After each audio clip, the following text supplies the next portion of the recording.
heart to guide me and keep me from falling apart.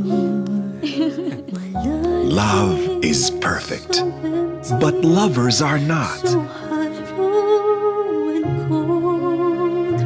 It's been what, 5, 6 years? Meron na akong anak. May sakit siya. Kailangan niya ng tulong ng tatay niya. How can something so right seem wrong? Kung magkakaroon ng kapatid si Bocho, sa kanya natin kukunin ng bone marrow. You have 2 options. One is in vitro fertilization. Paano kung hindi mag-work ang in vitro? That leads us to the second option, the natural way. How can something so wrong seem right? Huwag mo sanang isipin na nanggugulo ko sa inyo kasi kailangan ko lang kasi talaga yung tulong nyo ngayon eh. Hindi. Hindi ka makakagulo. Kung ang kukunin mo lang naman ay yung kailangan mo.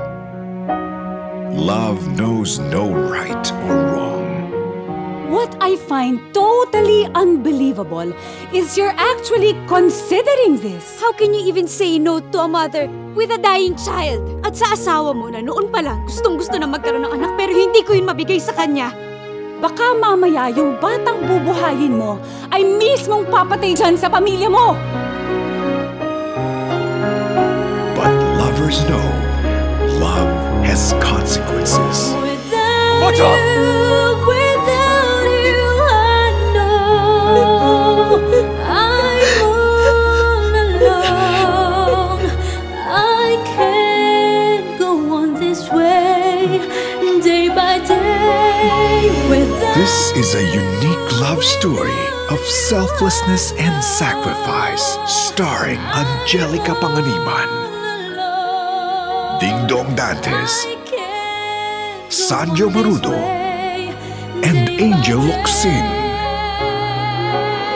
Minahal mo ba talaga ako? O ginawa mo lang ako palaking butas? Mahal kita. Pero mas mahal ko ang anak ko. Bakit pakiramdam ko kaya hindi ko kumukontra dahil gusto mo rin naman ito mangyari? Gusto ko. Tingin mo gusto ko? Tumigil ka. Tumigil ka. Shut up! Ang pera natin, hindi basta-bastang mauubos. Pero ang pasensya ko, konting-konti na lang! True love is selfless.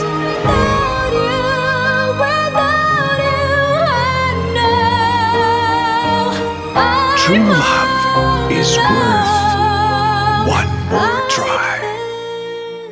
Kahit isang gabi lang. Pahiram ng asawa mo. A film by Ruel Santos Bayani,